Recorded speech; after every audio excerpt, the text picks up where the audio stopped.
Iowa's ban on mask mandates is now under federal investigation. A federal department says the policy could amount to discrimination against students with disabilities or health conditions. Local 5's Ryan Scott is in the studio to break it down.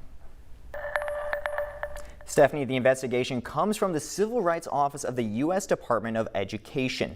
Leaders there sending a letter this morning to the director of the Iowa Department of Education, alerting her to the investigation.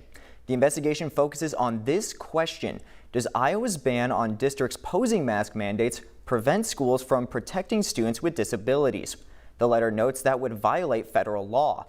The former legal counsel for Governor Tom Vilsack telling us this letter to Iowa is significant.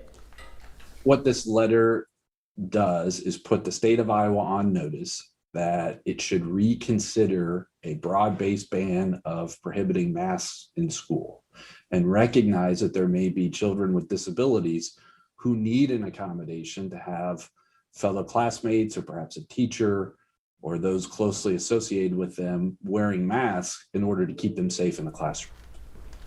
The investigation marks an escalation in the Biden administration's battle with Republican states which say wearing a mask is a personal choice. The president asked his Secretary of Education to explore possible legal action. That led to the department asking whether the policies could amount to civil rights violations. Now, Iowa isn't alone in this. The Civil Rights Office is also investigating these 4 states. Florida, Texas, Arkansas, and Arizona have bans as well, but theirs can't be enforced due to court orders or other actions, so the Civil Rights Office isn't investigating them. Governor Reynolds responded to the letter saying, "I believe and trust in Iowans to make the best health decisions for themselves and their families. We will continue to support individual liberty over government mandates." Now, if the investigation determines Iowa's mask ban discriminated against students with disabilities, it could lead to sanctions, including a loss of federal education funding. Not surprisingly, this issue has many of you vocal on social media.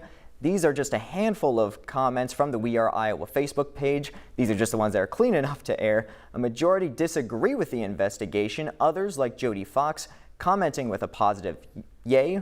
Others, like Marnie, saying masking children is child abuse.